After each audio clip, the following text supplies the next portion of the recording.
Totanga makomi na biso ya moboku. Restons assis. Atako tovandi. Nous sommes dans Ézéchiel chapitre 37. Ézéchiel 37. Nous lisons à partir du premier verset jusqu'au 7e. Talatala ya yambo kino ya sambo. Il est écrit: la main de l'Éternel fit sur moi. Et l'Éternel me transporta par son esprit et me déposa dans les milliers d'une vallée remplie d'ossements. Il me fit passer auprès d'eux tout autour. Et voici, ils étaient fort nombreux à la surface de la vallée. Et ils étaient complètement secs. Il me dit: fils de l'homme, ces eaux pourront-ils revivre? Je répondis: Seigneur éternel, tu le sais. Il me dit: prophétise sur ces eaux et dis-leur, ossements desséchés, écoutez la parole de l'Éternel. Ainsi parle le Seigneur, l'Éternel à ses eaux. Voici, je vais faire entrer en vous un esprit et vous vivrez. Je vous donnerai des nerfs. Je ferai croître sur vous de la chair. Je vous couvrirai de peau. Je mettrai en vous un esprit et vous vivrez. Et vous saurez que je suis l'Éternel. J'ai prophétisé selon l'ordre que j'avais reçu. Et comme j'ai prophétisé, il y eut un bruit. Et voici, il se fit un mouvement. Et les eaux s'approchèrent les uns des autres. Parole du Seigneur. Amen. Saint-Esprit, nous te disons merci. Bible dit: poussé par toi, les hommes ont parlé de ta part. Paul dit: priez pour moi, étant dans les chaînes, afin que s'il s'agisse d'annoncer le mystère, que je parle comme je dois en parler. L'esprit de profondeur, inspiration et révélation. L'esprit de la bénédiction, de la parole qui libère et qui sauve. Saint-Esprit, je te fais confiance ce matin. Qui suis-je? Je ne représente rien. Rien du tout. Je compte sur toi. Laisse que je diminue ou que tu apparaisses. C'est toi qui connais les besoins réels de tout un chacun. Et lorsque tu parles, c'est pour consoler chacun selon son problème et sa situation. Où est cette parole? Où est l'auditoire? Où est moi le micro que tu utilises ce matin? À ton nom la gloire et l'honneur. Au nom de Jésus-Christ. Amen. Amen. Amen. Je vous salue au nom de Jésus-Christ. Shalom, shalom. Shalom. Salue-moi quelqu'un qui est à tes côtés. De gauche à droite. Ton voisin de devant, ton voisin de derrière. Salut-les. C'est un bon dimanche pour nous. C'est une grande grâce et faveur pour nous. Salut, salut. C'est une joie immense pour nous de nous retrouver comme ça. Gloire soit rendue à Dieu. Nous étions richement bénis pendant la semaine sur un thème que nous avons commencé à développer depuis le mercredi. Il était ainsi libellé dans la mort. Il y a la vie, que Dieu vous bénisse. Alléluia. Ça me fait du bien.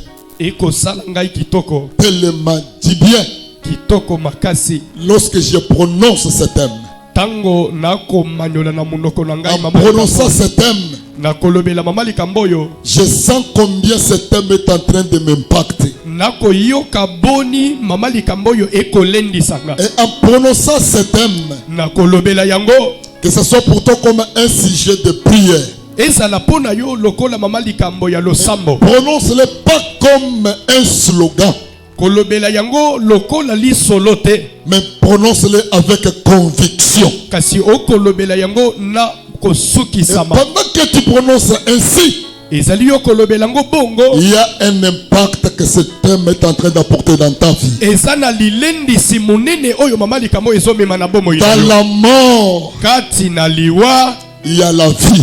bomo yezali. Je bénis le frère Ézéchiel. Nako pambola ndeko Ezekiel. Si j'ai bien prêché, beaucoup prêché cette semaine, Soki na poso yo na teyaki kitoko pe makasi. c'est grâce à lui qui me préparait le chemin. Ezana nzela na ye muto azala ko bongisela nga nzela. Pendant qu'il modérait le vendredi, Ezalaki ye ko kamba losambo mokolo il a mitano. dit prie que tu montes dans une autre dimension. Alobi sambela opimbo na wangata mususu. J'ai saisi cette intention-là. Nakendaki kozwa lolenge wana. J'ai prié pour ça. Na sambeli po na yango. Et j'ai compris que cette onction-là, Na sosola kete epakwa wana. ça avait fait du bien. Esalaki biso bola. C'est pourquoi lorsque le modérateur passe et modère, Nde yango soki mokambi losambo aleki pe azokamba. sois toujours connecté. Zala ya kokangama. Dans tout ce qu'il se fasse comme service, Na o ekoleka na nyonso lokola musala. ta part se retrouvera. Eteni na yo ekozala na kati. Je vais ramasser Na kolokota. tout ce qu'on a parlé dans la semaine Nyonso tolobelaki na kati ya poso. et je vais mettre une mise au point Nde na koya kosangisa yango po na pour kota mokoloto. ainsi clôturer notre pensée que nous avons commencé depuis le mercredi. Pona bongo kosilisa libanzo oyo tobandaki uta mokolo Dans la bisa. mort, il y a la vie. Kati na liwa bomo yezali. On a fait voir à l'église Nakendaki kotalisa na etonga. que la mort, Ete liwa c'est l'absence du mouvement. eza bozangi ya ningana. Contrairement aussi à la vie. Eza kotelemela na C'est que bomo. la vie, Bomo c'est la présence du mouvement. eza bozalisi ya ningana. On a parlé d'Ézéchiel. Tokenda kolobela pona Ezekiel. On a compris que Ézéchiel, Tososoli ete Ezekiel un juif déporté à Babylone. ali muyuda oyo bamemaki kati na Babylone. Est-ce qu'il y a quelqu'un qui m'entend? Amen. Déporté à Babylone. Bamemaki ye na Babylone. Comment il s'est retrouvé à Babylone? Ndenge nini amikutaki na Babylone. Du temps où Salomon était roi. Na tango yo Salomo azalaki ngumu. Salomon n'a pas suivi, n'a pas marché comme il se doit devant son Dieu, tel que son père David lui avait dit. Salomo akendaki kotambola te engebene nzambe na ye azalaki kolinga to pe na lolenge tata na ye Dawidi atambolaki liboso na nzambe. Malgré qu'il avait demandé la sagesse et l'intelligence, Atako asengaki bwanya pe mayele. et que Dieu lui accorda aussi le surplus, la finance ou la richesse, Mpenkolo abakisalaki ye koleka mais misolo le pe dernier komeka. jour de Salomon, Kasi mokolo ya yambo mikolo ya sika ya c'était Salomo catastrophique ezalaki mabe makasi. parce qu'il a fini sa vie dans l'idolâtrie. Mpo ete asukisaki bomoi na ye na kongumbamela Et bikeko. Dieu rejeta Salomon. Nzambe abwakisaki ye. Maintenant, lorsque Salomon était dans le trône, Tango Salomo azalaki na ngwende, il y avait le capitaine de son armée du nom de Jéroboam. azalaki na kapitene ya mapinga na ye na kombo ya Il y en Jeroboam. avait aussi d'autres. Ezalaki pe na basusu. Salomon tentait de le tuer. Salomo amekaki koboma ye, Ils se sont enfuis vers l'Égypte. bakimaki na nzela ya Egypte. Maintenant, lorsqu'ils ont appris que Salomon est mort, il n'est plus, Kasi tango bakenda koyoka ete Salomo akufi ali et te, que Roboam, le fils de Salomon, est succédé à son trône, nde wana Roboam mwana ya Salomo aye kozongela tata na ye na ngwende. c'est alors que Jéroboam quitta et venu. Nde wana Jeroboam alongwe bisika azalaki na exil aye. Comme nous étions à l'exil grâce à Salomon, maintenant il n'est plus. Rentrons dans notre pays. Lokola tokendaki na exil pona Salomo kasi awa asili kokufa ali te tozonga mboka na biso. Jéroboam est rentré. Jéroboam azongi. Avec d'autres aussi, généraux d'armée qui étaient en fuite sont rentrés. Na baninga misusu oyo basalaki pe kati na mapinga basalaki bato minene bazongi nyonso. Ils sont venus autour de Roboam, le fils de Salomon. Bayaki pembeni ya Roboam mwana ya Salomo. Ils lui disent, Balobi na ye, voilà comment ton père nous a traité. tala lolenge tata na yo akendaki ko manipuler biso. Maintenant nous sommes là, que toi tu es maintenant roi. Awa biso tozongi po yo okomi ngumu. Voilà ce que tu dois faire. Tala oyo ebongi osala. Allège-nous la tâche, allège-nous la charge que ton père a fait peser sur nous. Longola biso bozito oyo tata na yo avandisaki amemisaki biso. Amen. Amen. Et Roboam a dit Nde Roboam alobi à Jéroboam, na Jéroboam, donnez-moi 3 jours. bopesanga mikolo misato. Après 3 jours, Sima ya mikolo misato revenez, je vous donnerai la suite. bozonga na kopesa bino eyano. Est-ce que quelqu'un qui m'entend? Amen. Lorsqu'il est parti, Tango bakei il a consulté les vieux, les sages. akendaki kosolola na bampaka bato abwanya. Qu'est-ce que je peux faire en fonction de ce peuple qui me demande d'alléger la charge que mon père faisait peser sur eux? Nini nakoki kosala na bato o wapi tata akendaki kotia likolo na bango bozito kasi basengi na bango na longola yango. Écoute les sages, les vieillards lui disent, Yoka bampaka bato abwanya mikolo bayebisi ye. rentre, fais tel que le peuple a demandé. Zonga mpe sala lolenge libota basengi yo. Il part encore, c'est les jeunes. Akei lisusu epa bilenge. Il leur pose la même question. Atuni bango mutuna moko Qu'est-ce moko. que je peux faire Nini nakoki kosala à ce peuple qui me demande d'alléger la charge? na libuta o bakosenga na ngai na longola bozito. Les jeunes lui disent, Bilenge balobi na ye attention avec ce peuple-là. keba na libota wana. Rend encore plus lourd la charge sur eux. Komisa bozito wana atako mbala mibale. Dites-leur ceci. Loba na bango boy. Si mon père vous a traité avec le fouet, Soki tata abetaki bino na nzete. mais moi je vous traiterai avec le scorpion. Ngai sikawa na kosalela banyama oyo eswaka pwete na beta nango bino. Le peuple ayant entendu cela, Tango libota bayoki bongo. ils se sont retirés. Nde bakendaki komi benda. C'est alors que Israël se divisa en deux. Nde wana Israël akabwani na biteni mibale. Il se retrouva 2 tribus au sud, non, 2 tribus au nord et 10 tribus au sud. Bamikuti bikolo zomi na sud, bikolo mibale na nord. Et Roboam s'est retrouvé qu'avec 2 tribus. Kasi Roboam ye moko amikuta kaka na bikolo mibale. Et 10 autres tribus sont allées au sud. Kasi bikolo mususu zomi ekendaki na sud. Là, c'était la tribu de Juda avec comme capitale Jérusalem. Wana ezalaki Non, ekolo Samarie. ya Bayuda Samarie. na capitale lokola Samarie. Samarie, au sud. Wana na sud. Maintenant, au nord, Kasi na nord s'est retrouvé seulement Israël avec comme capitale Samarie. Jérusalem. Non, Jérusalem. Eko na nord emikutaki na bikolo bisusu Israël yango moko na capitale Jérusalem. Maintenant, dans les 10 tribus Kasi na bikolo zomi qui étaient au sud là, oyo ezalaki na sud wana. c'est là qu'appartenait Ézéchiel. Nde bisika wapi Ezekiel azalaki. C'est alors Nde wana que le roi Nabucodonosor ngumu Nebukadnezar se leva pour faire la guerre à ces 10 tribus d'Israël. atelemaki mpona kobundisa bikolo zomi ya Israël. Et il les a déportés en exil vers Babylone et Ézéchiel se retrouva là-bas. Nde amemaki bikolo wana ya Israël na Babylone. Kasi kati na bato amemaki Ezekiel pe azalaki na kati. Les Mardoché, les Esther et autres Mardoché ba Esther na basusu se sont retrouvés aussi au sud dans la déportation avec les Assyriens. bamikutaki pe na ngambo mosusu na sud na bayi sulia. Donc Israël s'est retrouvé divisé. Israël amikutaki ya kokabwana bitendi bitendi. Maintenant, ceux qui étaient partis au sud, Kasi baye bakendaki na sud. Bible dit ceci. Biblia elobi boy. Dieu Dieu suscita Ézéchiel Nzambe atelemisaki Ezekiel. et lui donna un message Apesaki na ye sango. pour apporter au peuple d'Israël. Pona komema na libota ya Israël. J'ai dit ceci. Nalobaki boye. Ézéchiel s'est retrouvé là-bas à l'âge de 25 ans.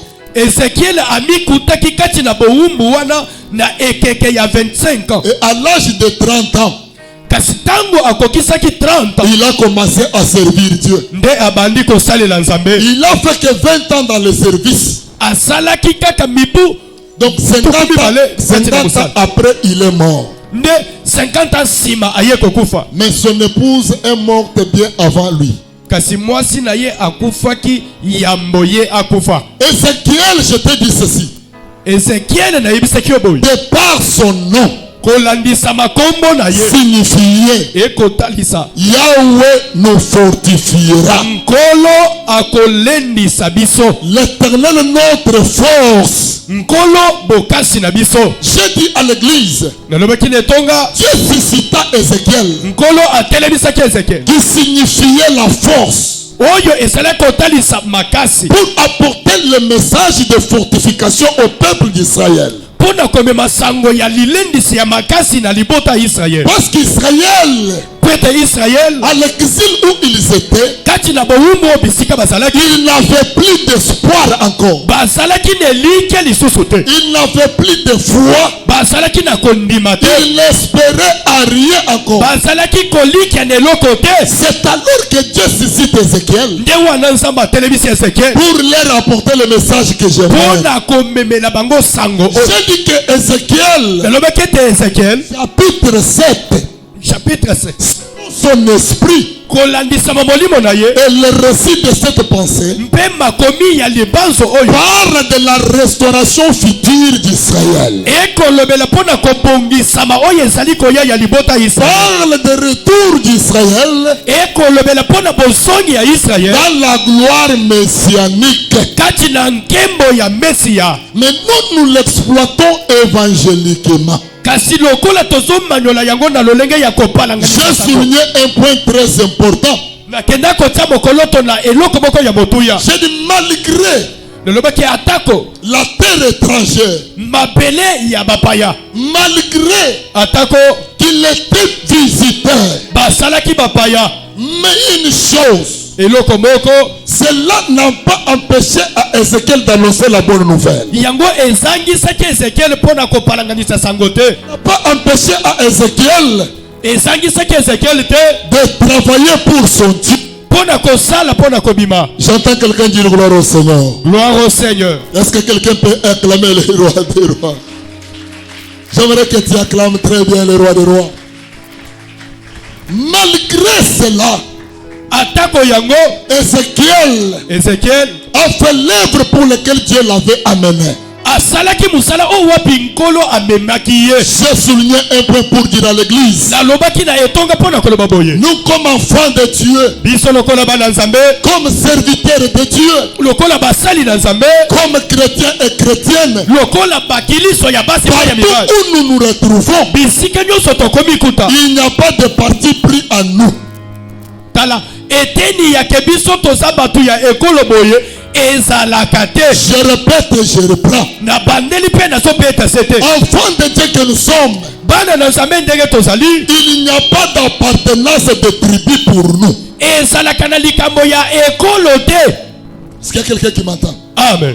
Il n'y a pas d'appartenance de tribu. Likambo ya ekolo pona bakiliso Si tu ezate. vois quelqu'un Soki omoni mutu avec le discours séparatiste, na lisolo ya kokabola, le discours de la haine, lisolo moko ya motema le discours tribal, ezali ya ekolo, il est loin d'être appelé enfant de Dieu. azali kutu musika paganu te me musika ya kobenga mwana na Tu Nzambe. n'as pas encore compris. Tu Yo na comprendras. loyoki te. Qui a dit amen? Amen. Partout tu peux te retrouver. Bisika nyonso koki komikuta. Il n'y a qu'un seul Jésus qui est mort pour tous. Eza kaka na Yesu moko oyo akufa mpona Et bato un nyonso. seul nom qui nous réunit, Kombo moko ezosangisa biso. c'est le nom de Jésus-Christ de Eza Nazareth. kombo ya Yesu Kristo ya Nazareth. Je suis allé loin pour dire à l'église, Nakende musika mpona koloba na etonga. Joseph avant que l'animal soit tué, yambo ete nyama akufa. il avait une tunique à plusieurs couleurs. azalaki na nzambala ya balangi ebele Qu'on pouvait distinguer les couleurs. oyo bakokaki kotala balangi Mais dès que tokesela l'animal était tué, kasi mokolo oyo nyama on akufaki a pris l'habit, bazwaki elamba on a plongé dans le sang. bazindisi kati na makila Toutes les couleurs de la tunique langi nyonso ya elamba ont disparu. elimwaki La tunique est restée avec une seule couleur, zambala etikalaki na langi se moko les couleurs du sang. kaka langi ya makila Il dit à l'église, nalobaki na il eglize y a le plus que l'animal qui était tué. eza na oyo akufaki aleki nyama oyo akomamaki. Jésus-Christ de Nazareth, yesu kristo ya nazareti c'est le véritable animal tué. aza nyama ya solo oyo akufaki Avant que Jésus meure, yambo yesu akufa moi j'étais bandundois. ngai nazalaki ya bandundu Ah, j'aime beaucoup ça. nalingi yango mingi Toi tu étais Mukongo. yo ozalaki mokongo Lui était équatorien. ye azalaki moto ya ekwateur Lui était Kivusien. ye azalaki ya kivu Mais dès lors que Jésus est mort, kasi ntango yesu akufi toutes nos couleurs tribales lulenge nyonso ya bikolo na biso disparaissent. ezolimwa La seule couleur qui reste à nous, langi moko ezotikala kati na c'est la biso couleur du sang de Jésus-Christ. eza langi ya makila ya yesu C'est kati na la biso couleur du sang de Jésus. eza langi ya makila ya yesu C'est pourquoi l'église, te yango ekelesi moi je m'en fous ngai naza kutu kuna te de connaître ta tribu. ya koyeba soki ozalaka Ça ekolo me nini servira à quoi? ekosunga nga na nini Je ferai de ça quoi? nakosala nango nini Moi je m'en fous ngai naza kuna te de connaître d'où tu es venu. ya koyeba outa wapi te Quel est ton pays d'origine? libota na yo bisika Quel est uteza ton wapi ethnie? yo oza ya ekolo Nous nini avons le seul dénominateur commun, toza na mutu se moko c'est les chrétiens. ezaki mokiliso À l'église, na ekelesi il n'y a ya pas le Mukongo, mokongo il azalaka n'y a te pas le Muswahili, moswahili azalaka il n'y a te pas le Muluba, muzombo il azalaka n'y a te pas le Kassaye. mokasaye Mais azalaka à te l'église, kasi na ekelesi nous ya sommes enfants de Dieu. toza bana na nzambe point bar Yoka moto azalaka na discours tribal na bakartier atikali kimi. omoni oyo abeti maboko te wana nde moto alobaka biso toza bato ya bandundu biso toza ya baswahili makambo ya bikolo awa toboya yango J'ai vu, c'était déplorable. nalobaki eza mawa mingi Trouverez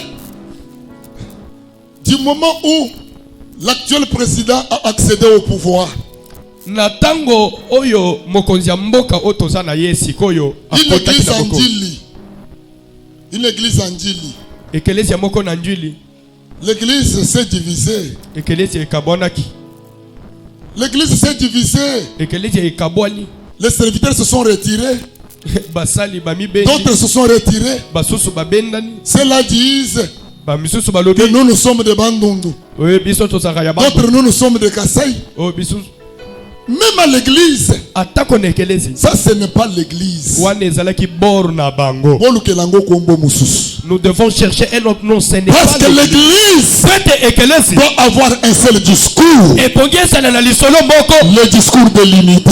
kaka lisolo ya Le kosangisa discours de la paix. lisolo ya Le kimia discours de l'amour. lisolo ya bolingo C'est ça l'église du Seigneur. yango nde ekelesi ya nkolo L'église n'est pas séparatiste. ekelesi ezalaka ya À kokabola te l'armée des ya vainqueurs, bapinga balongi awo je n'aurai pas le temps de connaître qui tu es. na temps ya koyeba Ce soki qui oza nani te. m'intéresse, oyo eza ya motu ye mpo na une nga seule personne est morte pour nous. motu moko akufa mpo na Et le biso seul nom nous réunit, kombo moko esangisi biso c'est le nom de Jésus. eza kombo ya yesu Et cela suffit. eyango mpe ekoki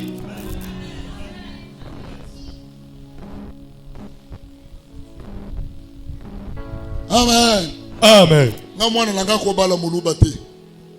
moi je ne peux pas me marier à un Moussouaïl Mwana nanga kobala mukongo te. mon fils ou ma fille ne peut pas se marier à un Mukongo non non non Un tel discours et l'obéli ya bongo doit être pour les gens qui ne connaissent pas Dieu. ebongi ezala mpo na bato oyo nanu bayeba nzambe te Mwana yena fiancé otunike fiancé aza ekolo nini? ton fils ou ta fille a amené une fiancée ou un fiancé et tu demandes il est de quelle tribu Yana sepelaka na ekolo wana te. et moi je ne me réjouis pas de cette Tika, tribu tika. Laisse, arrête cette histoire. Et dimanche, il vient à l'église. Et mokolo ayenga bayepe netonga. Il lève les mains, il prie Dieu. Nzamba mabolongo nanga. Nzamba Il chante pour Dieu, il prêche pour Dieu. Il danse pour Dieu. Obini pe pona nzambo zanga mao. Tu vis encore la vie d'avant la mort de Jésus-Christ. Okobika nanu bomo ya yambo Yesu. Donc pona yo Yesu nanu akofite. J'ai dit à l'église. Nalobaki na ekelezia. J'ai dit à l'église. Nalobaki na ekelezia. Frère, ndeko, dans la vie, kati na bomo, il y a toujours le vrai, il y a toujours le faux. Ya mabe bazali, ya malamu pe bazali. Basi ya malamu basa. Des belles femmes sont là, des bonnes Basi femmes. ya mabe pe. Des mauvaises femmes existent aussi. Mibali ya mabe basa. Des mauvais maris existent. Mibali ya malamu pe. Et Basa. des bons hommes existent aussi. Likamboza ya ekolo. Le problème n'est pas d'une tribu, non. Vous êtes loin de dire amen avec des choses très profondes comme ça. Tika bango. Je vous laisse, papa. Ba tribaliste. Prêchez-moi, j'aime ça. Tomite yebisomoko. Vous trouvez l'église. Kokuta ekelezi. Tu veux servir, on te demande tu es. Ozana ekolo nini. Tu veux servir Dieu, mais on te demande, tu y es de quelle tribu toi? Bayoki ekolo malgré grâce kati na mutu mais pona ekolo zangisi mutu est vrai. Mais grâce c'est ça. Ngolu ezanango, mais ekolo ebebiselio maka. Kacha kacha. Beta maboko, beta na maboko. Acclame Jésus, acclame le Seigneur. Et vous trouvez les gens qui viennent dimanche comme ça. Et beaucoup de batubaye yengande boye boye. Dans des quartiers là. Mais na quartier one, Ils ont de tels discours. bazana elobeli ya bongo. Frère, Ndeko, la femme intelligente, mwasi ya mayel, c'est le don de l'éternel. ezali kabona nkolo. L'homme intelligent, Mobali ya bonya, c'est le don de l'éternel. ezapeli kabo ya nzambe. Le problème n'est pas la tribu. Likambo eza ya ekolo te. Le problème n'est pas l'ethnie. Likambo eza ya ekolo Le te. problème, Likambo, trouve une femme don. kutana na mwasi Trouve likambo. un homme don. Kutana na mobali likambo. Frère, ce n'est même pas mon sujet. Qui acclamons le roi des rois. Je suis de passage, acclamez Jésus. Papa, mais c'est bon, hein? Amen. Amen. Amen. Amen. Non. Te. Il est mort pour réunir tous. Akufa kipona kosangisa batu nyonso.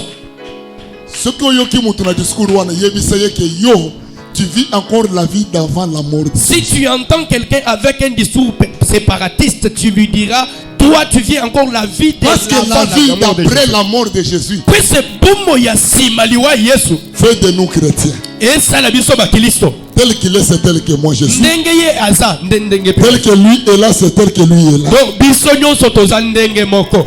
Tokufe bakufe de biso na makila moko. Qui a dit amen? Amen.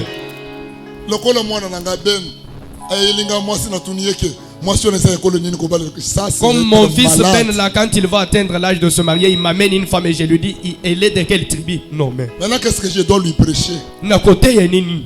Sima ya makamungo. Na kote yeke nzambo na Yesu na kufela batu nyonso ndenge ni. Après je lui prêcherai que Christ est mort pour tout le monde. Où je vais m'arrêter. Maman, papa, quitter ces choses appartient au mondain. Ba maman na ba papa bopi mana biloko wana soki mwana memeli o mwa sito mobali ekolo koluka koyeba te. Wana bokolo ba mene te po boko sala ngoto. Amen. Moni lelo. Voyez comme aujourd'hui, même dans notre pays, les gens ne tiennent pas compte des compétences des gens. Lorsque quelqu'un trouve l'occasion d'accéder à un poste élevé, tu trouveras dans son cabinet que les gens de sa tribu. Tu donnes le CV. Il voit les noms. Il trouve bon d'embaucher les gens de sa tribu. Même s'ils ne savent rien, même s'ils ne connaissent rien, on se porte à 40 mètres de côté les compétences muto azosepela alongola atia pembeni bato baza na boyebi baza na mayele au profit des tribus et des ethnies. mpona ntina ya babikolo na lolenge ya mboka na ye. Que Dieu délivre notre pays. Nzambe akangola ekolo na biso. Je parle au Congolais. Nazolobela ba Congolais. Beaucoup plus prophétisé pour le Congo. Nakoki kosakola pe mingi mpona ekolo na biso. Ce matin j'ai un message pour le Congo. Na tongwa lelo nazolobela ba Congolais. Mais toi aussi tu es Congolais. Mais yo pe oza Congolais. Ce message sera ton partage. Sango oyo eza pe ya yo. Que Dieu Nzambe aide mon pays. asunga mboka na ngai. Ah, tu n'as pas compris. dis-lui voisin. Voisin. Dis-lui voisin. Voisin. Que le diable veuille ou pas. Mon pays RDC est en train de décoller. Mon pays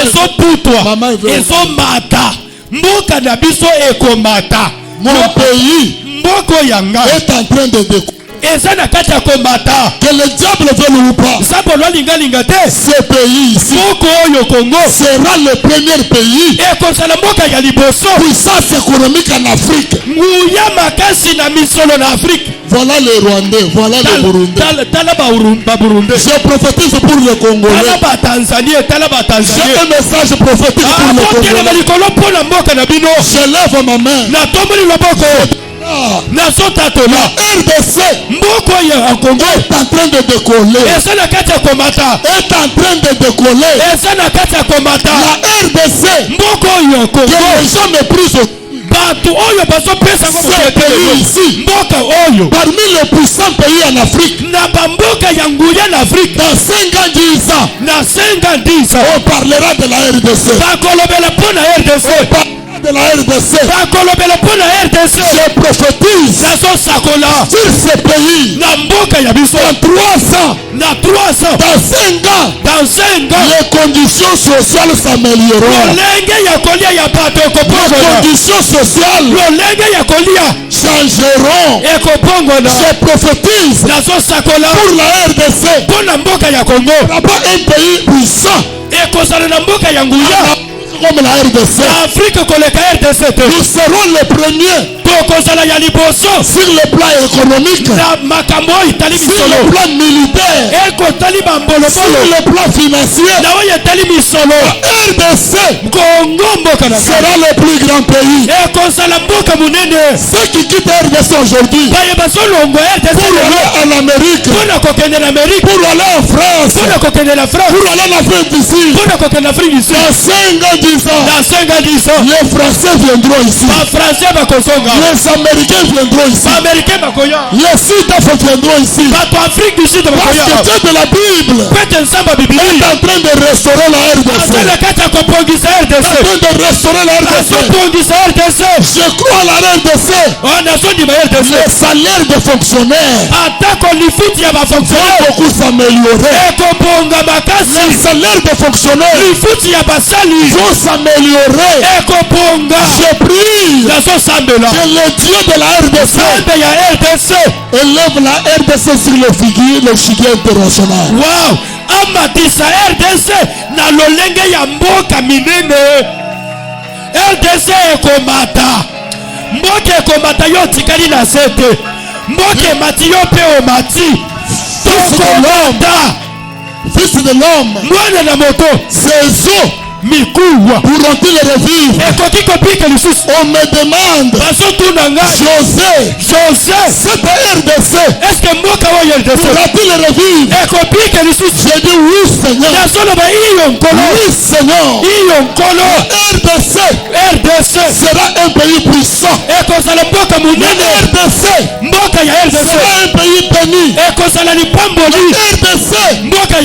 recorrigera le savant. Ekosala na bana. Recorgera le savant. Ekosala na bana. Recorgera le savant. Ekosala na.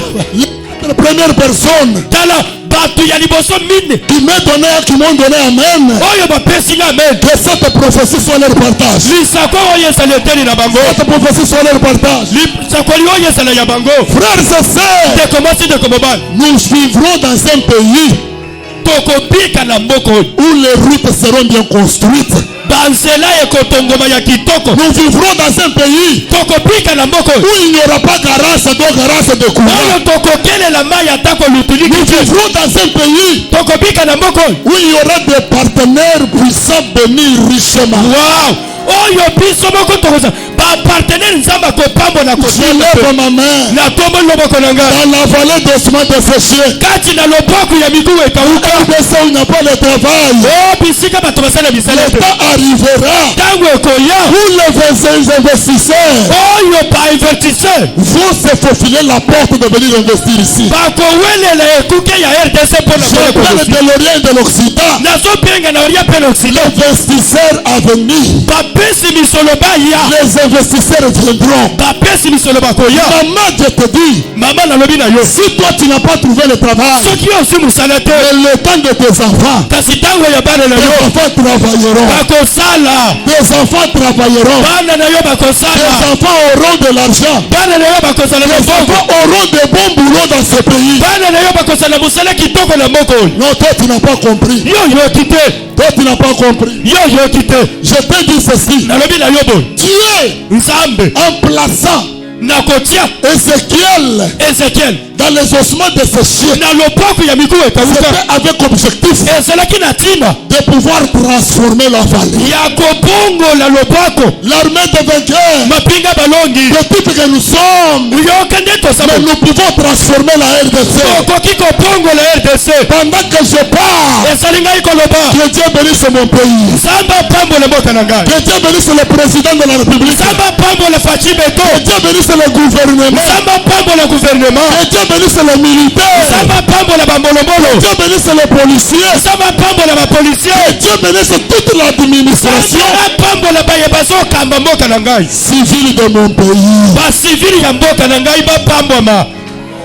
RDC ekopambwama président akopambwama gouvernement ekopambwama baye bazokamba mboka bakopambwama bamilitaire bakopambwama bapolisier bakopambwama population congolaise ekopambwama Frère, ndeko je dois prier pour mon pays. nakosambela mpo na mboka na Je ngai dois prophétiser pour mon pays. nakosakola mpo na mboka na Ma ngai bénédiction lipamboli na ngai dépend de mon pays. eza mpo na mboka oyo est-ce que église bozoyoka c'est pour notre pays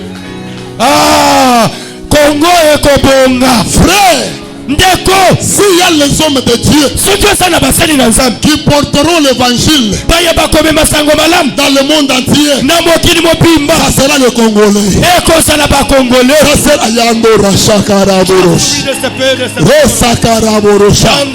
C'est pourquoi je prie yango nazosambela que Dieu de la Bible nzambe ya bibilia fasse des Congolais des millionnaires. asala bakongole bamillionnaire Des millionnaires. bamillionnaire Lorsque les millions sont là, soki misolo ezali ça permettra l'évangile d'être propagé partout. ekosunga ete sango malamu epanza na bisika nyonso Et c'est temps de la fin. na ntango ya suka S'il y a les prédicateurs soki eza na batei qui ramèneront les gens oyo bakosongisa bato dans la parole pure, na liloba oyo ya dans la peto traite de Dieu, na kopanga nzambe c'est le Congolais. eza bakongole Quand toi tu fais semblant, ntango ososala semblant je vois une vague de serviteurs s'élever. nazomona etuluku ya basali kotelema Je vois une série de serviteurs, nazomona lolenge ya basali kotelema les hommes de Dieu, basali na nzambe monter en puissance oyo bazomata na nguya afin que l'évangile pure ete sango malamu ya peto pour annoncer tout le monde entier. bakende kopalanganisa sango na mokili mobimba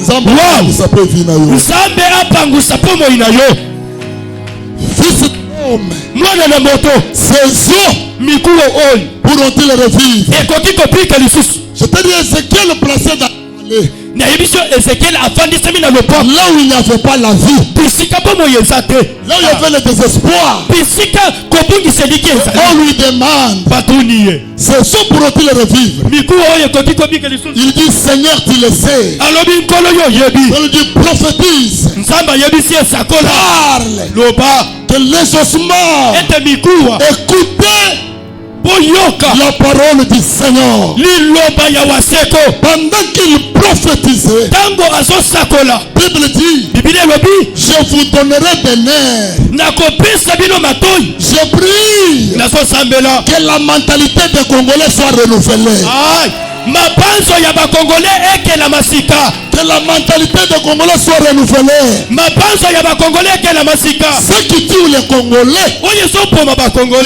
ils critiquent même là où il ne faut pas critiquer. bako manyola mabe atako bisika ya koloba mabe te Là où il faut applaudir, bisika ya kobeta maboko là où il faut encourager, bisika ya kolendisa les Congolais critiquent. kongole azoloba mabe Les Congolais injurient. kongole afingaka Les Congolais parlent mal. kongole alobaka mabe mpona Le mboka mal na du ye moko Congolais, mabe ya kongole c'est maudire même son propre pays. ezalaka kolakela mabe ti mboka na ye moko Laisse-moi te dire, ndeko tikana na bana yo qualité du prophète, na lolenge ya mosakoli Congo bénira la RDC. oyo nyonso akopambola rdc Dieu le bénira. nzambe akopambola mpe ye Dieu le bénira. nzambe akopambola mpe ye Congo loyo nyonso bénira la RDC. akolakela rdc mabe Dieu le maudira aussi. nzambe mpe akolakele Au mabe nom de Jésus. na kombo na yesu Au nom de Jésus. na kombo na yesu La RDC, mboka na ngai rdc c'est un pays béni. eza mboka oyo epambwami Nous sommes fiers toza fier d'appartenir dans un pays ya kozala bakongole où le pays était consacré dans les mains de l'État. wow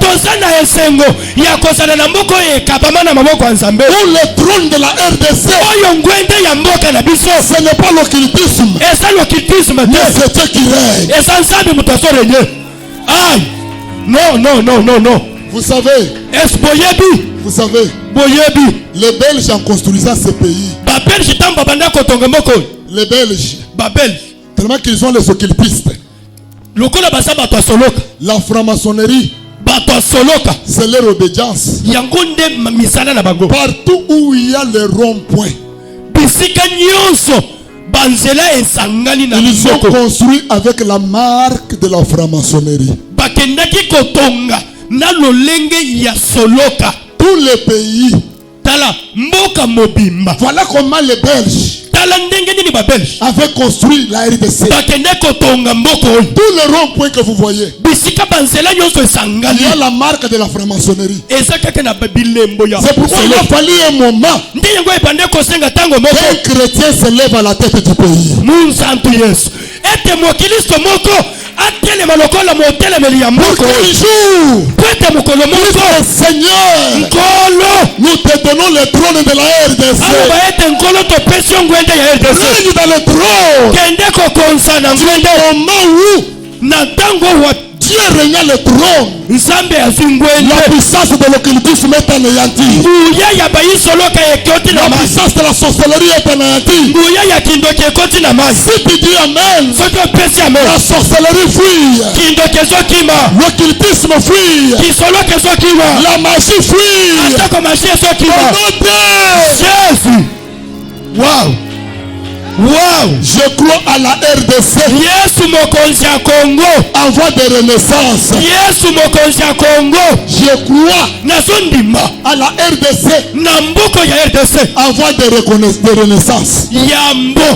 ebota masika ai pere tokei kaka Je boye. crois à la RDC nazondima na rdc en voie de renaissance. yambo ebota masika Frère, ndeko je suis fier, naza fier sois fier zala mpe fier d'être congolais ya kozala congolais de souche, wow d'être congolais. kozala congolais Le seul pays mboka se moko où nous vivrons mieux oyo tokobika malamu en sécurité, mpe na kobatelama c'est dans la RDC. tala sécurité ekorenye na mboka mobimba ah l'insécurité ekotika esika na congo wow mpe avançons Je crois à la RDC. nazondima na congo Je crois un jour nazondima mokolo moko à l'inflation du budget de mon pays. yai kacha kacha mpe tokei Je crois un jour que le budget de la RDC atteindra 50 milliards de dollars. Atteindra 100 milliards de dollars. Nous avons la possibilité. Nous en avons la richesse. Tout ce qui bloquait ce pays a décollé. Depuis de ma prédication, que mon pays décolle. Que mon pays décolle. Que mon pays décolle. Je parle de mon pays. J'aime bien mon pays. Des choses en Israël qui font la première chose, c'est la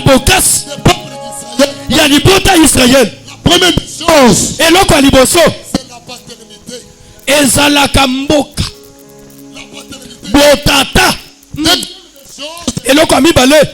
C'est l'amour du pays. C'est l'amour de la patrie. Israël, si tu veux voir comment il se venge, parle mal de son pays. Mais Congolais, olobi mabe okomi camarade na ye. Mboko kaka ya yonde ekobonga te. Oya biso ekobonga. Quand na eloko wana. Quand tu dis que mboko ekobonga te. Bana na yonde bakobonga te. Écoutez, pendant que vous dites que ce pays ne va pas décoller, c'est une malédiction que tu es en train d'adresser à tes propres enfants. Ce sont tes enfants qui ne seront jamais restaurés. Bon abisso, est-ce que yonde ekobongisa mboko? Et c'est toi maintenant qui va rendre ce pays.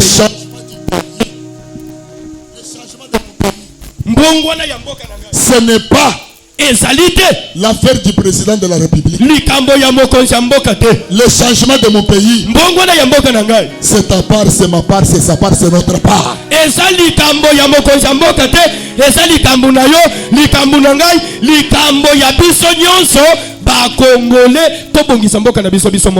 Congo salité eleki. Congo salité eleki. Congo salité eleki wan. Congo la salubrité. Quand tu es en route, tu bois de l'eau. Tu as fini, maintenant tu jettes cette bouteille qui contenait de l'eau là. Tu jettes par terre. Après tu attends que le gouverneur vienne ramasser à ta place.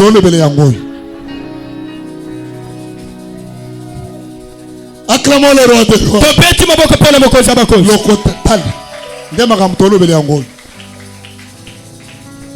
Tala lokot makamtolo belangoy ya muto apokoli papier mouchoir abwaki na mabele. Après olobo gouverneur azo gérer bien te aya ko lo yo bwaki. Quand l'eau viendra et comme manini nyonso wana na niveau et bouchette ndebo mboko bosolo bele batu yangoy mboko ngwana nani abebisi yo kobanda lelo ko boaka ka ko pala na nzela te ko boaka eloko na nzela te boaka soki ozana ye okomone retour tunanga ko yebisa yo kanga pasi esala ka motema pasi tunanga na nzela soki obwaki yango na kolokitiso yo yango olokoti na komi na aéroport le mois passé tala esika kitoko pelouse kitoko kaka ba travailler ya aéroport azo meleji asilisi abwaki kaka na miso nanga na tele na oki moteme vimbi moteme selinga passe. J'ai dit papa s'il vous plaît venez. Pourquoi tu fais ça? On me dit que c'est quoi ça propre, mais pourquoi tu jettes ça? Elle dit non excusez, oh poubelle à 0 mètre même poubelle ya ngwana. Mais il y a ça la kawana yebi bien poubelle les ala kawana. Le temps totelemi wana musoso ayepe famille moko yena Range Rover ba voyager pour l'Afrique du Sud. On me dit que famille respectueuse. Mais nini basali emballage oyo bandiela ki biloko tango mutu ketelemi babwaki yango na se bakeka ka malembe. Bon tellement que na yebaki bango bien te alire na bango na mona éviter et cause la général bon na zui réserve Na yekaka na lokoti. Lake na boki na ye na telemi. Batelinga ba mitali. Mususu azu courage. Ayeko bisanga papa limbisa biso. J'ai dit derrière mon papa. Amen. Amen. Le problème du Congolais, c'est la mentalité. Dieu dit à Ézéchiel, prophétise, je donnerai des nerfs à ces hommes. Je t'ai dit en parlant des nerfs, nous voyons la sensibilité. Parlant de la sensibilité, nous voyons la pensée. Je t'ai dit dans l'informatique, il y a ce qu'on appelle les périphériques de sortie et les périphériques d'entrée. Wow. Et l'homme aussi, comme individu, a cette aussi double périphérique. L'homme a la périphérique d'entrée et la périphérique de sortie. J'entends quelqu'un dire gloire au Seigneur. Gloire au Seigneur. J'entends quelqu'un dire gloire au Seigneur. Gloire au Seigneur. La périphérique d'entrée, c'est les oreilles. La périphérique de sortie, c'est les yeux. C'est-à-dire de ceux qui entrent, de ceux qui nous voyons, naissent en nous les sons et les images. Je redescends pour que tu me comprennes. Ceux qui entrent en nous et ceux que nous voyons affectent notre être. Est-ce qu'il y a quelqu'un qui m'entend? Amen. Notre être est nourri entre et de ceux qui sortent. C'est pourquoi faites attention de tes oreilles. Protège tes oreilles. Ne donne pas tes oreilles à n'importe qui. N'accepte jamais qu'on te dise du n'importe quoi. De ce que tu peux recevoir peut détruire ta pensée, tout comme ça peut rebâtir ta pensée. De ceux qui entrent peut nous donner la pensée positive ou bien la pensée négative. Et si la pensée est négative, nous serons des pessimistes. Les gens qui voient tout comme mal. Voilà le mal de mon pays. Ils voient tout comme mal.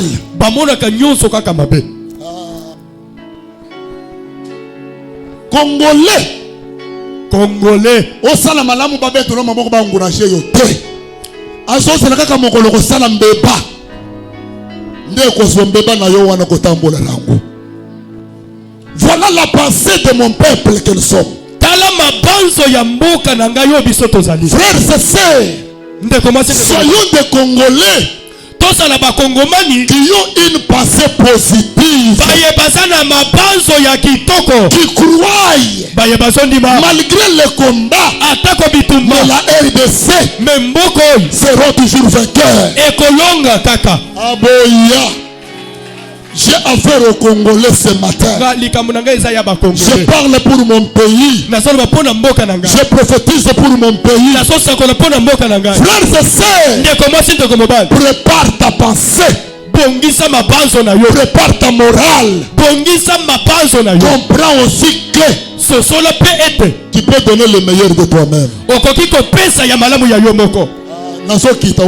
Je descends encore pour que tu comprennes. Je descends pour que tu comprennes. Laisse-moi dire à quelqu'un, malgré les ossements, atako mikuwa. Mais Dieu nous demande Mais nzamba sengi de porter de la nerf. ya kolatisama na baneur. Le nerf, Ne c'est ça la pensée. yango nde mabanzo. C'est ça le mental. Yango nde mabanzo. Je parle aux enfants de l'armée de 21. Nasoloba na mapinga balongi. Malgré aujourd'hui, Atako lelo tu n'es rien, ose loko te. ma pensée est positive. Mais soki mabanzo eza kitoko Je crois nazondima que Dieu de la Bible ete nzamba bibilia va te donner des nerfs, akopesa yo mabanzo. va te donner la pensée positive. Akopesa yo mabanzo ya kitoko. La pensée positive Mabanzo ya kitoko amènera la personne à penser là où les autres ne pensent pas.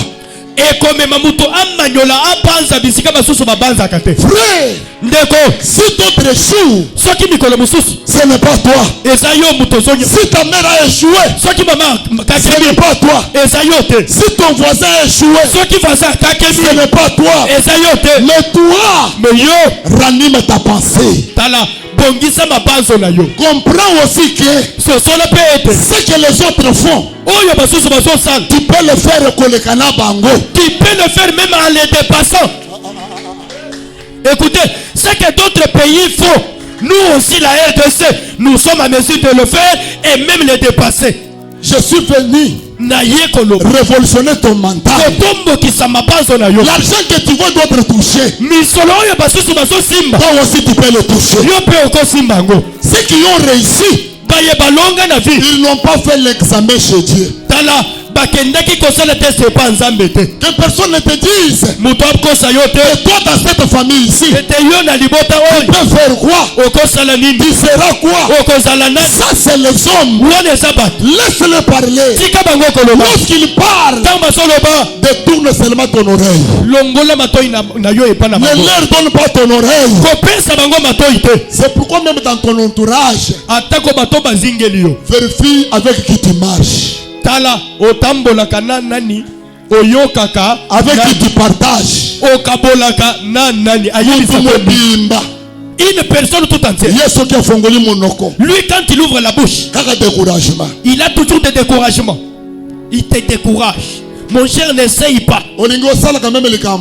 Tu veux faire quelque chose. Monsieur, ah, Il te dit, oh, ton abisso. il faut d'abord commencer par nous demander. Kambo bandawana. Ah, ce que tu veux commencer là, Ton abisso. il faut nous demander. Qui Olingo est-tu? sala moi non. Tu veux faire quelque chose? Non. Sika wana bato amayele makasi basa. Là où toi tu veux essayer, là, beaucoup de personnes sagent même plus que toi. Toi tu ne peux rien faire. Ah, au conseil de l'autre côté. C'est pourquoi j'ai dit à mon église Nde yango na lobi na église na ngai. que l'expérience Ete boyebi vient à force d'exercer ce que tu fais. eyaka na makasi ya kosalaka oyo ozosala. Personne n'est né avec l'expérience. Moto abotama na boyebi te. Personne n'est né milliardaire. Moto abotama milliardaire te. Personne n'est né député. Moto abotama député te. Tout le monde peut devenir Mais milliardaire. moto nyonso ako koma milliardaire. Moto nyonso ako koma député. Moto nyonso ako koma ministre. Moto nyonso ako koma président. Ce que les autres font, tu peux aussi le faire. Écoutez, Yoka, je te dis ceci. nayebisaki yo boye. La pensée Mabanzo a pour véhicule eza na mutuka la parole. liloba. Ce que nous pensons Oyo tozobanza se manifeste dans la parole, etalisamaka na oyo tozoloba dans le langage. na elobeli. C'est pourquoi Ndeti na nini? ne parle pas comme tout le monde parle. koloba lokola bato nyonso te. Moi, Kabouya, Ngai Eric, je suis optimiste. ngai naza kuna te. Je crois toujours en moi. nazondima kaka na bolamu. Même si l'armée est vainqueur, atako mapinga balongi nous manquons l'argent. tozangi mbongo. Mais je sais que l'armée me nayebi ete mapinga aura balongi de l'argent. akozwa mbongo. Je prophétise nazosakola les millionnaires dans cette église. bamillionnaire na église Je oyo. prophétise nazosakola les grands cadres dans cette église. basi minene na église Je oyo. prophétise nazosakola les grandes dames dans cette église. basi ya minene na église Je oyo. prophétise. nazosakola Est-ce qu'il y a des grands hommes? eza na mibali ya minene. Est-ce qu'il y a des grandes dames? basi minene bazali awa. Est-ce qu'il y a les femmes élevées? est-ce que bato batomboka Est-ce qu'il y a bazali les hommes élevés? bato batomboka bazali awa. Ne vois pas ce que tu vis. komona oyo ozobika te. Le problème c'est quoi? likambo ezali nini? Dieu m'a transporté, nzambe amemi ngai m'a mané dans la vallée de chemin de amemi séché. ngai na lopaku ya mikumu Dans ekauka. quelle vallée na lopaku nini où la famille ne se marie pas, oyo libota babalaka te. où les gens n'avancent pas, oyo bato bakendaka liboso où te. les gens ne prospèrent pas, oyo bato bafulukaka te. le Seigneur me dit, nkolo olobi na ngai pars, loba je ferai croître mettre des nerfs. Que la pensée positive laisse.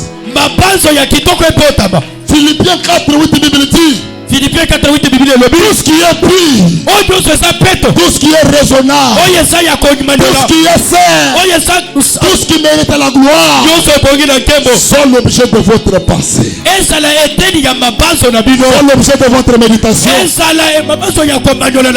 Frère, c'est le colo Bamoule Poussani. Comme l'âge est avancé, tu es en train d'avancer au ménopause.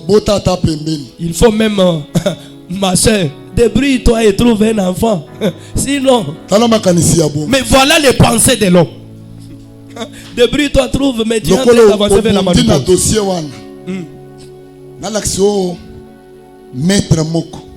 Avec un tel dossier que je te montre, quelqu'un qui peut bien t'aider.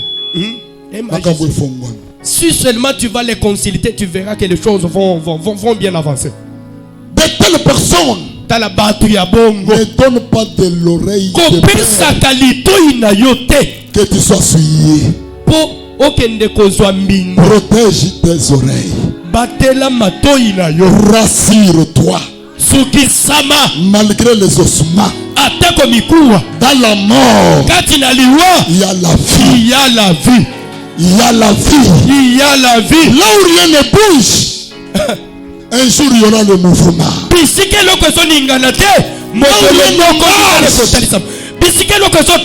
Ça marchera. Je crois.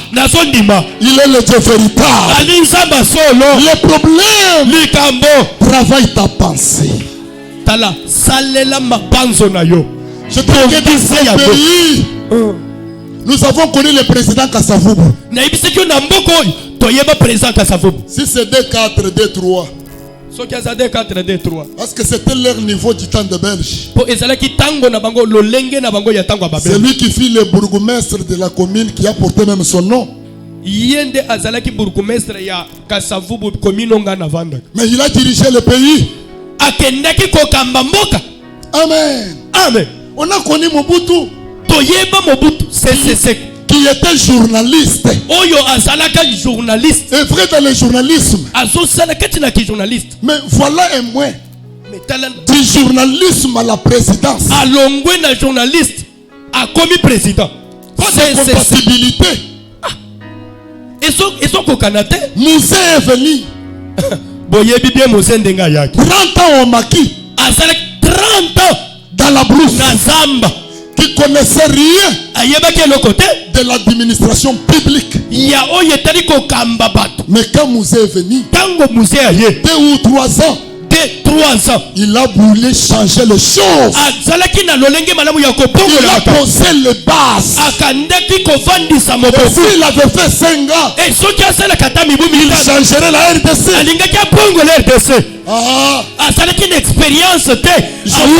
Joseph Kabila est venu. À l'âge de 29 ans. Quitta l'armée.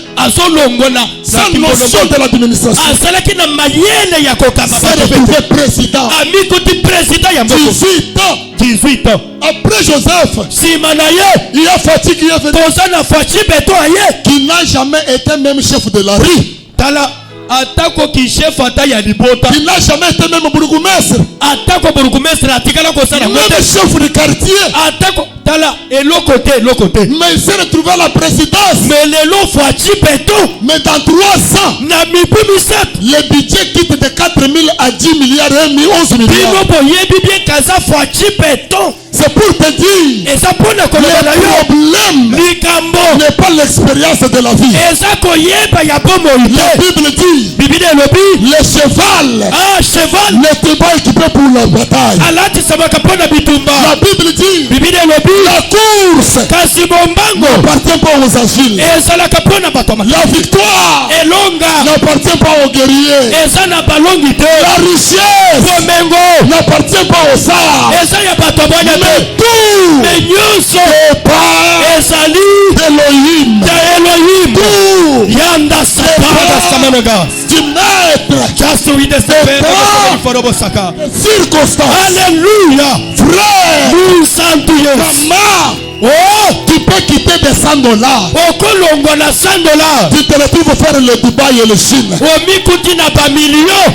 Je prophétise. Nazo sakola. Je prophétise. Nazo sakola. Tu peux quitter Guinea Okolongwa na libungu toujours. pour l'excellence. Ozokoma na makambo ya La kitoko. Bible dit ceci. Biblia elobi boye. On dit, Analobi. ne parlez pas Koloba te. avec tant d'arrogance pour Dieu. Na elobeli ya mabe mpo na Nzambe. Moi, Anne, Pete ngai Anne. je comprends Na sosoli. que Dieu peut tout. Ete Nzambe akoki kosala nyonso. Il est le Dieu. Ali Nzambe. Il fait mourir. Oyo azopuma. Il fait revivre. Azosekisa. Il fait rabaisser. Azolokota. Il fait monter. Azomatisa. Il donne les enfants. Azopesa bana. Même à celle qui est stérile. Atako na bikomba. Il est le Dieu Ali Nzambe. qui finit.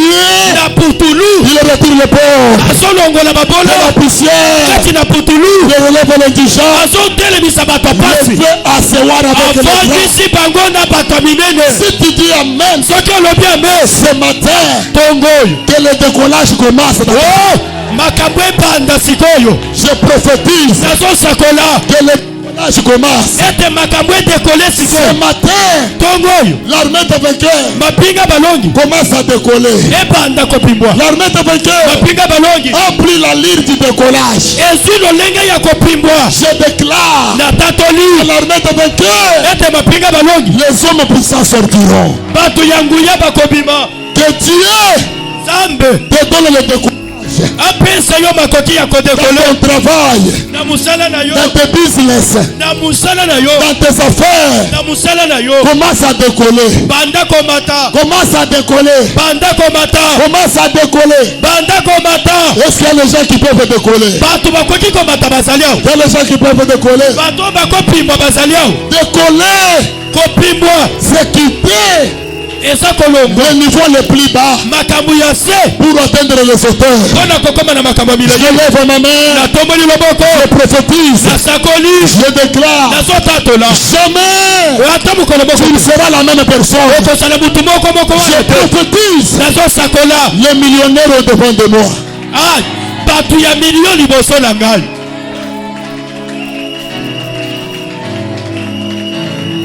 Les docteurs parlent. Alléluia. Amen. La RDC va décoller. Mboka oyo ezomata, ezopimbwa, ekotomboka makasi. Il arrivera le moment où la RDC Ekokoma na tango oyo mboka na ngai bato RDC. bakobanda koluka yango mpona koya. Les gens commenceront à le chercher pour pouvoir s'installer là. Il arrivera le temps où Tango ekoya, les Occidentaux bato oyo boyebi wana ya kuna. nous donneront accès dans leur pays sans visa. Waouh! Les prophètes prophétisent. Les prophètes parlent. Le moment viendra Tango ekoya, où nous commencerons à voyager vers la France sans visa. Tawani. Yes. Les prophètes parlent. Pourquoi Pour le nini? la RDC est en train de renaître? Waouh! Mboko oyo RDC eza na kati ya komata. Toi tu Ezokota. crois que rien ne va?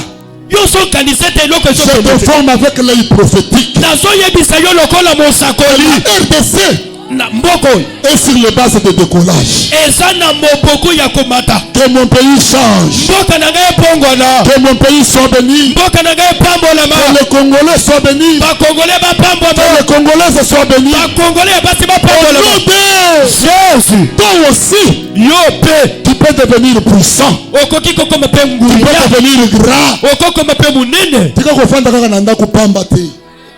Arrête de rester à la maison pour ne rien faire. Yo, Toi, okosala pe makambo ko bouleverser mokili. tu peux faire aussi les choses qui peuvent bouleverser les choses. Ah, Eso tala mwana we makambo azoluka. Na regardez famille na cet yena enfant. na tombwama. Ce que tu es en train de faire, personne dans ta famille n'a jamais été élevé. Soki famille tombwama te. Si dans la famille on n'a jamais connu Mais moi quelqu'un Dieu, élevé. j'ai une mission dans ma famille. Mais ngai na nzambe naza na musala na libota. Je vais transformer ma famille. Nakopongola libota. Je vais transformer mon quartier. Nakopongola quartier. Je prophétise et déclare Nasakoli na la tatoli. présence de l'armée de vainqueurs Bozalisi ya mapinga balongi. dans ce quartier. Na quartier oyo. Que la lumière entre partout dans ce quartier. Pole ekota bisika nyonso. Que la lumière entre partout dans ce quartier. pole ekota bisika nyonso. Je déclare, Natatoli. je prophétise, Nasakoli. toute la sorcellerie du quartier Kindoki nyonso ya libota. sera nul sans effet. Ekozala libungu Tu tulu. nous as dit, José, Nzamba lobi na ngai vous Joseph. êtes dans ce quartier Kozala etonga o. pour que toutes les maisons Pete banda kunyoso. où il y a les ténèbres, Bisika molili la ezali. lumière va entrer. Pole ekota. Moi je crois, Nga na sondima. la lumière va envahir tous ces quartiers. Pole ekokota na quartier wa mobimba. Et tous les sorciers Bandoki nyonso. qui vont refuser de repentir, Bayeba boyaki ete mbokema. ils mourront. Bakokufa. Ainsi dit l'Éternel dans ce quartier. Bongo nde waseko alobi. Ils mourront. Tala komi na lemba. Toi tu as une mission. Ah, yo osala mosala. Laisse ce matin Tika na tongo. que Dieu te couvre de nerfs. Nzamba pesa yo mabanzo. Que Dieu te donne une pensée positive. Nzamba pesa mabanzo ya kitoko. De comprendre Ya kososola. ce que l'autre a mieux fait, je peux aussi le faire plus que lui. Ete oyo mutu mosusu asala esimba nakoki kosala mpe yango mpe ekoleka ye. Oh misala ya mibali. Oh Ça c'est un travail des hommes. misala ya bato batanga. Ça ce sont des travaux Oh qui misala ya concernent bato ceux qui ont étudié. bato bazoloba français. Ça c'est un travail de ceux qui parlent bien le français. Frère, Ndeko. tous les ministres qui sont là, croyez-vous tels qu'ils sont là? Bokanisi nde bazawan. Ils sont du domaine dans lequel il est en train de gérer. Baza kaka na boyebi na musala wa bazosala. Mais ils ont pris seulement les gens qui connaissent bien le terrain pour les associer. Bazui kaka bato baza ya domaine wana. Baposi bango pembeni. Attends, on y dit français. Même si tu ne sais pas parler le Aussi français, occasion ya musala. tu as trouvé l'occasion du boulot. Zalana na musala wa. Sois nanu là. Français au Kolanda yosi. Ah, eko bandela kaka wana. Sois nanu là. Français landaka. Ah, sois Français nanu là. Ah, français koya. Ah, Nakoloba nini. Kako yo wan. ah. Ekosala koleka. Lingaliser biloko. Ah, Sache que yeba ete. tu n'es pas venu accompagner quelqu'un. Oye kotika mutu na Congo oyo te. Tu n'es pas un produit du hasard. Yo zambuma ya pamba te. Tu as une mission à accomplir tel que tu es. Oza na musala ya kokokisa ndengo za wana. Tu as un rôle à jouer. Oza na musala ya kosala. Mais le problème, Kasi likambo. connais-toi toi-même. Miyeba yo moko. Qui es-tu? Oza nani? Découvre qui es-tu. Kundola oza nani? Okolanda bato simate. Et tu ne suivras pas les gens derrière. Découvre qui es-tu. Kundola oza nani? Tu peux commencer même dans le néant. Oko panda na libungu tulu. Mais la connaissance de ce que tu es. Boyebi ya oyo zali. L'obizamba accompagnant une histoire changée. Et Dieu, demain il va t'accompagner et l'histoire va changer. Je vous donnerai des nerfs. Nakopesa bino mabanzo. Je vous donnerai la chair. Nakopesa bino nsuni. Je dis que la chair, Ebisi bino nsuni. c'est la santé physique. Eza nzoto kolongono ya C'est la santé physique. Nzoto kolongono. J'ai prophétisé. Na sakoli. J'ai déclaré. Na tatoli. Soyez en bonne santé. Kozala nzoto kolongono. Soyez en bonne santé. Kozala nzoto kolongono. Soyez en bonne santé. Kozala nzoto kolongono. Soyez en bonne santé. Kozala nzoto kolongono. C'est en bonne santé Eza na nzoto kolongono. qu'on peut se marier. Nde okoki kobala. C'est dans la bonne santé Na nzoto kolongono. que je peux prêcher comme ça. Nde okoki koteya nde C'est dans tozopeya. la bonne santé Eza na nzoto kolongono. que je peux aller travailler. Nde nakoki kokende kosala Je kosala. prie Nasambeli. que Dieu de la Bible Nzamba Bibilia. déstabilise Avandisa. toutes les maladies qui voulaient te déstabiliser. Toi, Akende kolongola bokolo nyonso lingaki ezangisa yo kimia. naboyi maladie wana. Je refuse cette maladie là. Âge na yo wana. À ton âge là. Obandi maladie ya ba mikolo. Obandi faiblesse sexuelle. Yo. Maladie wana tika yo na kombo na Yesu. Ekima. Amen. Amen. Amen. Amukongo pasi wana etika yo. Amen. Amen. Amen. Amen. Omi nakangam. Nakangam. Mokongo pasi. Nakangam. Papa. Yo komi wo naliaka Mungu ate. Na yokilo eloko. Ematiawo. Emati wapi? Ebimi boy. Ebimi wapi? Tango esongi boy. Esongi wapi? Moyela ninga. Oh papa bonga. Ezate. Tika biloko. Nini yango? wana. Gastrite. Ah. Gastrite tika vina yo. Hémorroïde tika vina yo. Ah. À ton âge, na etekeno wana je maudis cette maladie dans ton corps. nalakeli bokono wana mabele nzoto na yo. Si tu as la foi dans cette parole, soki ozo na kondima na liloba Dieu te donne la chair. nzambe apesa yo nzoto Et la kolokono. puissance de la guérison nguya ya lobiko entre dans ton esprit, ton corps et tes os. ekota na molimo na mikuwa na Même si nzoto tu na as une yo maladie incurable, atako eza bokono ebikaka te. je crois à la puissance de la guérison. nazondima na nguya ya lobiko. Sois en bonne santé. Sois en bonne santé. zala nzoto kolongono. Je répète, sois en bonne santé. zala nzoto kolongono. La guérison entre dans ta maison. lobiko ekota na ndako na yo. La guérison entre dans tes enfants. lobiko ekota na bana na yo. La guérison entre dans tes affaires. lobiko ekota na misala La na yo. guérison entre dans tes... lobiko ekota na misala na yo. Au nom de Jésus. troisième élément, eloko ya misato il dit, alobi je vous donnerai de la peau. wow nakopesa bino loposo. Amen. Amen. Et avec ces 3 points, na makambo misato oyo le processus de la restauration, le quorum est atteint. nzela ya kobongisama etondi meke. Avec ces 3, na makambo misato oyo la restauration est possible. ne nsuni na loposo. Lorsque Dieu ramène les nerfs, ntango nzambe azomema mabanzo donne la santé, apesi nzoto ngolongono il couvre aussi la peau. apesi mpe loposo. Ah, j'aime ça. nalingi yango mingi J'aime ça. nazolinga yango. J'aime ça. je suis tombé amoureux de ça. Qui dit la peau, oyo ezolopa loposo c'est la couverture du corps. yango nde ezipaka nzoto. Est-ce que quelqu'un m'entend? moto azoyoka Qui dit la peau, oyo alobi loposo voit l'apparence. azomona mbunzu. mbunzu na yo ezipami na nini? Yeah.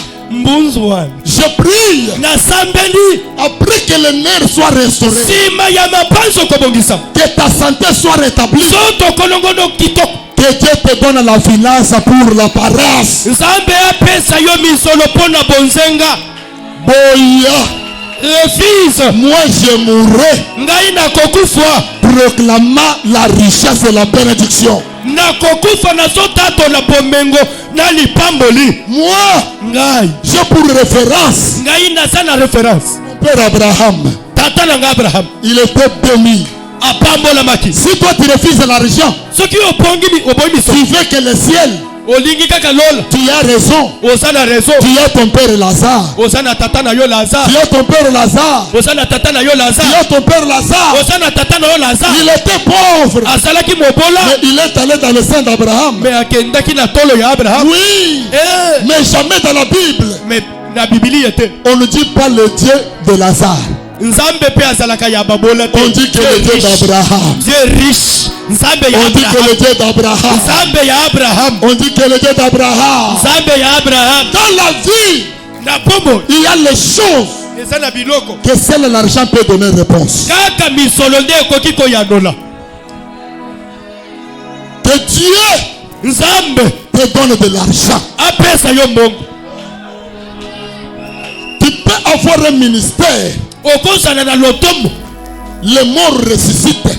bakufi bazoseka Les malades guérissent. babeli bazoko. Mais quand il n'y a pas l'argent, kasi soki mbongo ezali te ça doit s'arrêter que dans le coin de l'avenir. ekosuka kaka na kwe wana. L'argent, misolo c'est le béguille ezalaka makolo du ministère. ya lotombo. Moi, ngai dans cette alliance, na boyokani oyo Dieu m'a dit, nzambe alobi na ngai les millionnaires sortiront.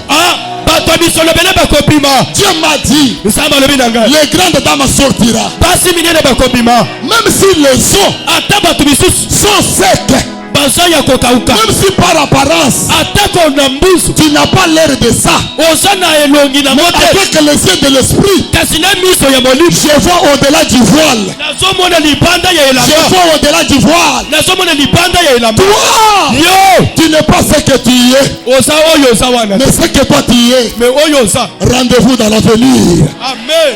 Laisse-moi te dire, tikana loba na yo personne mutu moko te ne t'enterre avant le temps. akunda yo ya mboli wana yo. Bakunda yo avant te. Ata ozana eloko te. Ndima que l'apparence viendra. Amen. amen. Il y a les choses eza na biloko que la parole peut attirer. oyo liloba ekoki kobenda. Il y a les choses eza na biloko que l'évangile peut Oyo sango malamu ekoki kobenda. Il y a aussi les choses. Eza pe na biloko. Seul l'argent peut attirer. Kaka mbongo ekoki kobenda. Sango malamu oyo te yango na chemise nzuluka. Bako yambelo yango kaka na ndenge wana. Photo za na mbongo. Voilà la batterie. Petit kit. Voilà la batterie. Manque de quoi? D'argent. Voilà les instruments. Malgré les sons ici, depuis que Nazala Kinga, Nana Tigalo ko sepela nango atamukete. On a mona kango sonorisation ya pamba. Parce que dans ma pensée, Nazala instrument na lukaka. Nana lobi amen. Amen. Maintenant tout ça, ce n'est pas le sang de Jésus. Ezamakila Yesu te. Tout ça, Nyoso il faut l'argent. Mbongo. Il faut quoi? Mbongo. Nous sommes bloqués jusqu'à là pour le séminaire que nous préparons. À cause de quoi? De l'argent. Combien? 3 000 $. 3 000 $, c'est quoi? 3 000 $, c'est quoi? Les ambongo mutumoko ko bimisa pesi. C'est une somme qu'une seule personne peut donner. Mais tala pona mbongo to kanga. Mais regarde, pour cet argent-là, on est là. Non. Et toi, tu viendras me dire non. On a juste besoin du salut, papa. Bon, zoyango yomoko bisoto zoyango nambo. Il y a les avantages à jouir aussi. Si cela était le cas, quand Pierre a dit à Christ, nous avons tout quitté, abandonné, nous t'avons suivi. Qu'est-ce que nous aurons? Mais Christ lui aurait dit seulement, Pierre, cherchez la vie éternelle. Tu me suis pour la vie éternelle. Christ ayant compris que Pierre a la charge, il a une femme, il a les enfants, sa belle-mère encore malade dans sa maison. Christ lui dit, personne ne peut me quitter. C'est que dans le siècle présent, avoir le centuple. Après, la vie éternelle.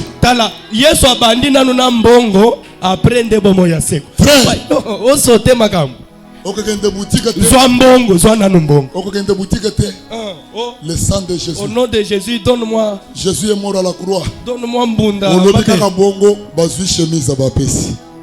Façon bakobeta yo papa. Esi salama wapi? Bakomona omuntu alibom. Mais bakoyamba yo kaka soko bimisini ni. Bon. Bimise loko papa yango avant bomo ya seko tozona nous. Avec l'apparence. Mbunzo yo. Ça joue aussi un rôle. Ezalaka na moto loposo. Que Dieu Nzambe te donne la parole. Apesa loposo. Apesa misolo. Nzambe te donne l'argent. Apesa mbongo. Avec la parole que tu as. Si Dieu te donne l'argent, tu seras un homme célèbre et puissant. Amen. Avec les chants que tu as, kaka ba composition yoana. Sans inspiration. Que les gens voient comme si ça n'a pas d'inspiration. Ajoute l'argent là-dessus. Avec cette composition là. On va maintenant parler de toi. L'argent c'est une force. C'est pourquoi la Bible dit, dans sa main gauche, il y a la vie éternelle. Dans sa droite, il y a la richesse, il y a la gloire. Je lève ma main, je déclare et je prophétise. Le mois de mai, que l'argent laisse dans ta vie. Je prophétise le mois de mai. Aujourd'hui, le premier jour, je déclare dans ce mois ici que l'argent connaisse ton couloir, connaisse ton chemin. Partout où tu passeras, si l'argent te fouillait, l'argent devient tes meilleurs camarades et amis. Mbongo eko ma camarade kopesa prophétise. Tout le monde qui donne sa dîme, je prie ce mois de mai, le Dieu de l'Alliance l'arrose financièrement. la grosse financièrement. Tout le monde qui donne son offrande, qui donne son soutien, que c'est moi. Dieu te donne de la pauvre. Ah. Osanga capital, capital. Tu n'as pas de capital que Dieu te le donne. C'est moi ici. Garantie Ezoya. Ah, la garantie va venir. Mbongo Ezoya. L'argent va venir. Osana projet. Tu as un projet. Bloqué par l'argent. Mais bloqué parce que tu n'as pas d'argent. Je prie. Que Dieu te donne l'argent. Que ce projet soit débloqué. Soit débloqué. Je prie que Dieu me donne les honnêtes femmes, les honnêtes hommes qui auront l'argent pour soutenir le ministère, pour soutenir l'œuvre. Je prophétise parmi les gens qui achèteront la parcelle de l'église, ton argent sera parti pris. Ton argent sera le bienvenu. Parmi les gens qui soutiendront les hommes de Dieu, ton argent sera là. Moi j'ai une vision dans mon ministère, et que dans les jours à venir, tous les serviteurs commenceront à toucher leur salaire chaque fin du mois.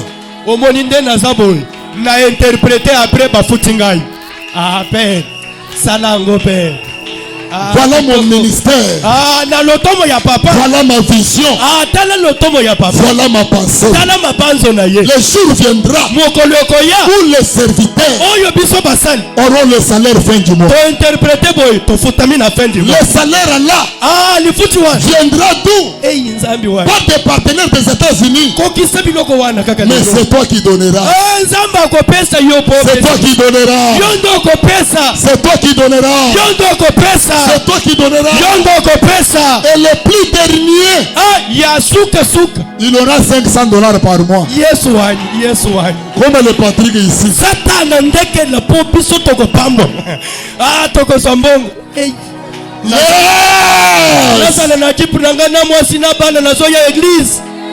Je le déclare. J'ai ma foi.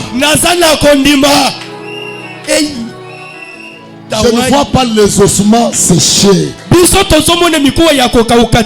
j'entends ce que Dieu me dit de dire. Dieu me dit prophétise. Les prophètes parlent. Je prophétise. Les prophètes parlent. Dans la mort, il y a la vie. Dans ce que tu vois comme échec, ne crois pas l'échec. Je te dis que l'échec sera l'échec quand tu tomberas et tu resteras couché.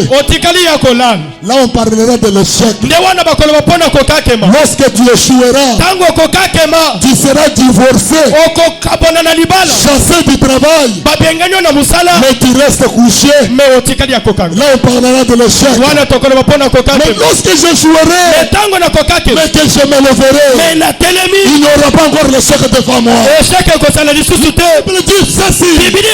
Il y a encore de l'espérance pour tous ceux qui vivent. Pour tous ceux qui vivent. Comme je vis, je crois encore. Je crois encore. Je crois encore. Je connais une femme avec un fils unique. La femme du fils de Naïm. Le seul espoir de sa vie. Le mari parti. La femme investissant dans le monsieur. Et un jour, mon enfant sera vu à la place de mon mari. Un jour, l'amour est passé. L'amour a ramassé l'enfant. L'enfant est mort. Les gens sont venus dans les quartiers.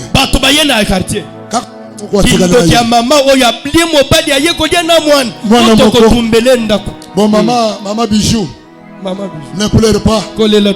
Je dois acheter le cercueil de $1000. L'autre vient, maman Bijou. Maman, nous sommes de cœur.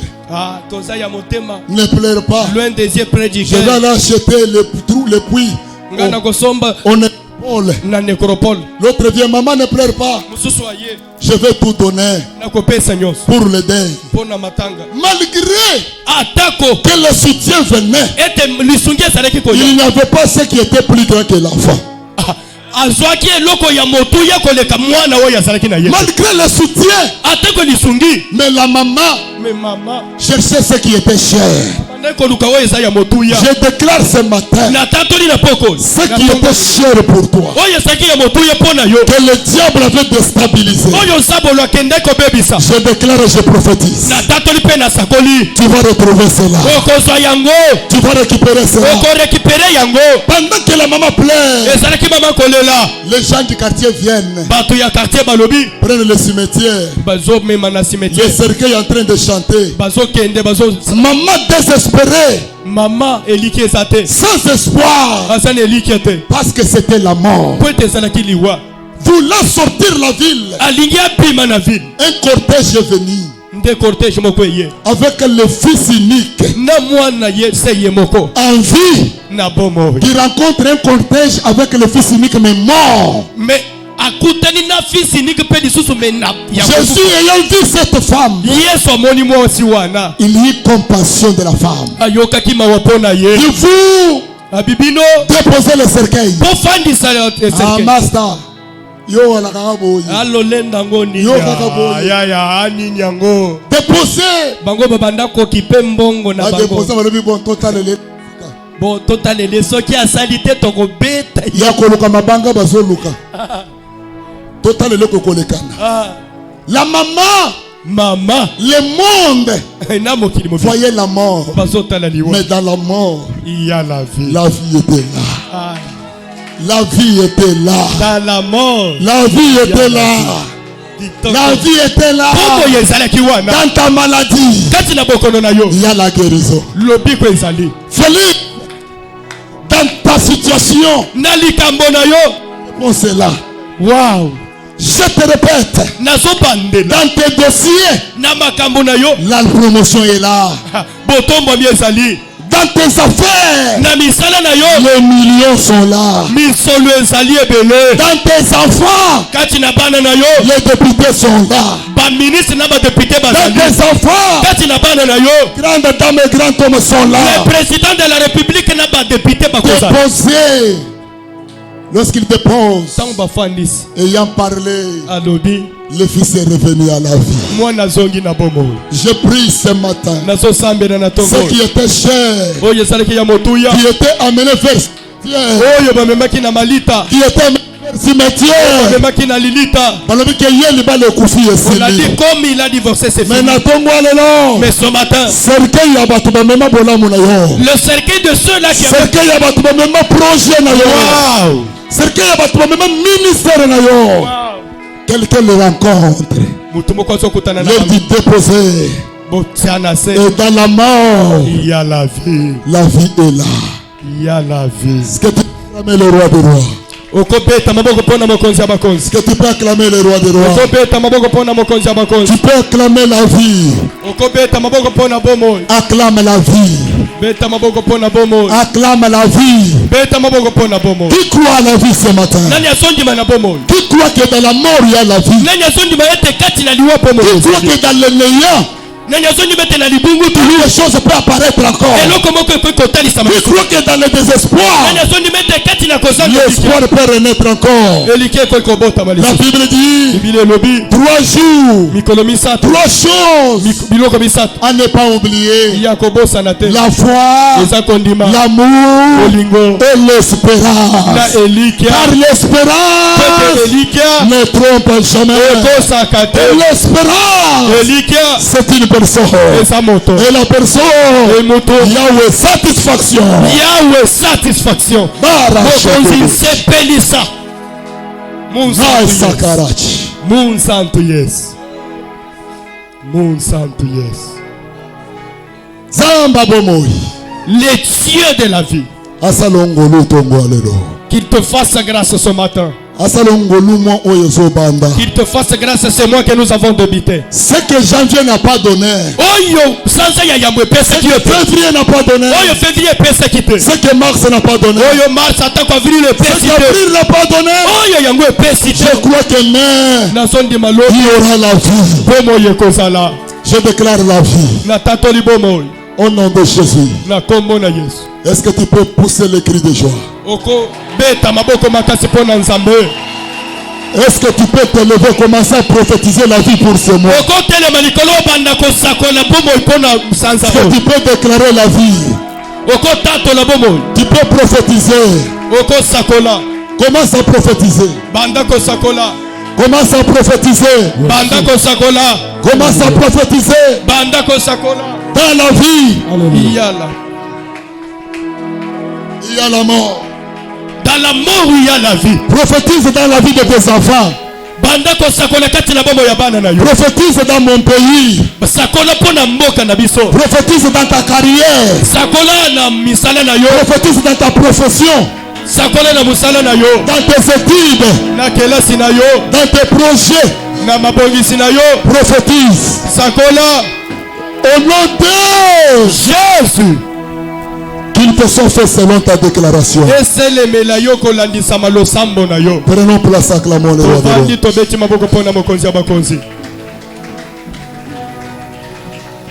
Alléluia. Amen. Acclame le roi des rois.